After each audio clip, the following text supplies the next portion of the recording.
Welcome to a new day in the life. This one is all about the S26 Ultra. In this video, we'll take a look at the home screen setup, how the phone blends into my routines, and what life has been like after switching to the S26 Ultra 4 months ago.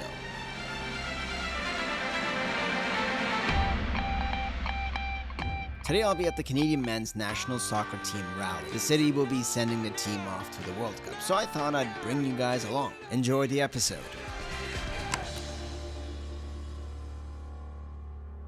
I recently switched to the Nespresso Virtual Up, so the morning coffee is served pretty quick. As soon as I wake up, the first thing I do is check my emails. This way I'll know if I need to make any changes on my schedule. I've been using my S26 Ultra in the light mode. So there's this notion that we should just be using the dark mode to reduce eye strain. The dark mode isn't always easier on your eyes, and I know that sounds backwards, but hear me out. In a brighter environment, light mode actually feels better. Like your eyes are not working as hard to adapt to the environment versus your phone screen. The screen just matches the light around you. And then there's the dark mode. Dark mode matches your darker environment. So I just stopped defaulting to dark mode just because it looks cool. I just thought it was kind of putting a lot of pressure on my eyes. And this is regardless of which device you actually use. Now, I'm not an optometrist and this is just based on personal experience. If you have vision problems, do check with a professional. I've been an iPhone user for the past 10 years. I've tested other devices, but I've always primarily used an iPhone. It was kind of the default for me. It worked, I knew what everything was, and I knew what I was getting into every time I unboxed a new iPhone. And honestly, it never felt like I was missing anything, because I never really left. 4 months ago, I got my hands on the Galaxy S26 Ultra. What started as a product review turned into me switching to Android after a decade. And this video isn't about what's better. I think both worlds have a lot to appreciate. And for many people, I think an iPhone could still be a solid option. But that's the beauty of tech. It's not one size fits all. Now, this video isn't completely a review, as I've already done that. This episode is all about how this device fits my day. After 4 months, the one thing that I'm noticing on the S26 Ultra isn't a spec. It's the phone adapting to my user habits and routines. For example, the Now Breathe feature. It doesn't seem to promise a lot until you start using the device. It syncs your events, the weather is there, so you don't have to check what the weather is gonna be like at the time of your event. But I do have to say, some things are dialed back. For example, Now Breathe used to say, you haven't contacted a specific person in like 8 days. Now, this is cool, and it's not something I need, but it kind of showed what Now Breathe was capable of doing. But I don't really see a lot of unique touches like that as much. Like, periodically these things come up, but then I don't see it for like a month. And I do wish that we could add multiple apps to work with Now Breathe, such as different calendar apps. Set a timer for 7 minutes. So typically I don't do breakfast, but this morning I'm feeling a little hungry and it's gonna be a long day, so I'm gonna go ahead with a breakfast. Just some eggs and a piece of toast. I'm actually restricting calories right now. My goal is 1800, but I'm trying to aim at 1500 each day. And I also have been logging all of my calorie intake, and for that I'm using my FitnessPal. I also picked up the Google Fitbit Air. So far pretty happy with it, but I am having a bit of trouble with sleep tracking. I'm gonna figure that out and then probably make a whole video about this fitness tracker. Okay, so future me here, I did figure it out, and it was my tattoos. Apparently the Google Fitbit Air has trouble reading through the ink, so it looks like I'm gonna wear the Fitbit Air on the right side. This portion of the video is brought to you by Dezctop. 8 months later, I'm still using the same desk, and I keep finding new things to appreciate about it. This is the Dezctop Revon Elite. It's become more than a desk, it's become a fully engineered workstation built around my workflow, and here's how. There's a rail system that is underneath that lets you attach accessories and magnetic panels anywhere you want, so you can just store things without creating a clutter. If you have a heavy setup, you'll want to hear about the performance. It's got dual motors, 3-stage lifting columns, smooth and a quiet rise from 25 to 51 inches, load capacity of 120 kilos, and it doesn't move. Right now I have the walnut desktop. This one is 70 by 30 inches with a lot of space, and it's got curved edges for comfort.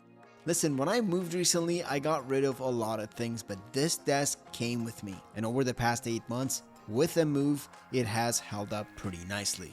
Now, if you're in the market for a desk, Dezctop is running a sale until June 21st. The link will be in the description. Go ahead and check out the collection. So this is the way I've set up my S26 Ultra. I am pretty widget heavy between my vacuum app, Google Health, my Fitness Pal. Those are some of the widgets I do store in the home screen. In terms of apps, I only keep the essentials and the frequently visited ones on here. I find that this way I'm sort of in and out of my phone when I need something rather than searching for things. You see, I'm trying to step away from being an ecosystem person, and I'm becoming a cross-platform person by choice. And the word choice matters. And the S26 Ultra as a device is in a very good spot for that. And it eliminates a lot of the friction that naturally appears when using cross-platform. And with that, we should also talk about the UI. The first time I sat and actually set up One UI the way I wanted, the layout, the feel, the phone quickly feels like yours. But it doesn't look like a brand. It doesn't look like Samsung. It doesn't look like a template. It mostly looks like I made all the choices. One UI sort of bends with you, and that's the best way I can describe it. It's not overwhelming customization. It's just enough to make it genuinely feel like it's your phone. Plus, it doesn't feel overly animated or heavy to operate, which I've said this bunch of times, I'm just not a fan of. So I gotta start heading out. I'm gonna get ready, and then we're gonna hit the road.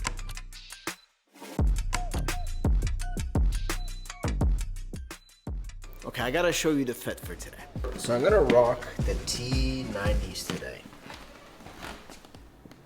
I feel like since this is a football event, the T90s might be socially acceptable because, you know, they are a little on the shiny side, if you will. Okay, Bixby, how's the traffic towards downtown Toronto? Not too bad, not too bad. It is 2 o'clock. I do want to get downtown earlier, maybe grab some food. In general, I'm excited about World Cup being partially hosted in Canada because as someone who grew up with the sport, I do really like seeing football related things in stores and stuff. It's talked about a lot more since the World Cup.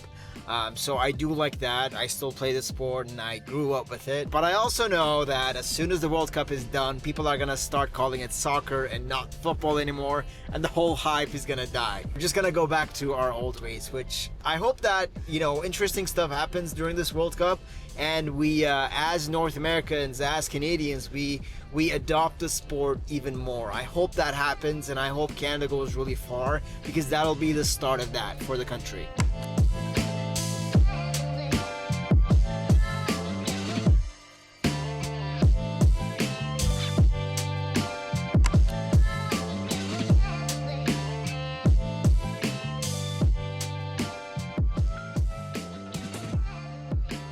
I actually have a pretty light setup today. I have my main camera with a zoom lens to help me film this video and film the phone as well, of course. And for ultra wide or heavier zoom and photography, I'll be relying on my S26 Ultra. I've done this exact setup before and I completely trust it. So I saw something on Instagram that I'd like to show you guys. Does that seem familiar to you? Do you remember that? Are you from that generation? Let me know in the comments. The event was super fun. I mean, always a great time with this crew. And this is Team Canada. Wishing the entire team a successful World Cup with no injuries. Let's go Canada. And here are some photos from today. I'll show you before and afters with edits as well.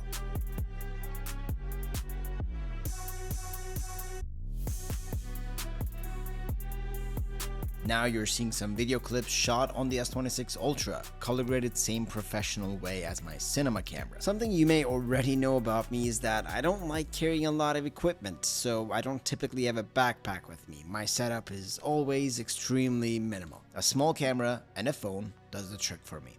And the S26 Ultra, from ultra wide to zoomed in all the way, covers all the focal lengths that I need to go along with my setup. And most importantly, I do trust the fact that I'm gonna get the look that fits my look. You know what I mean? Alright, so that is a wrap. Ow. Today was a success, it's time to head home. And that's a wrap on today. Thank you so much for watching this day in the life with the S26 Ultra. As always, it has been a pleasure, and I'll see you in the next one.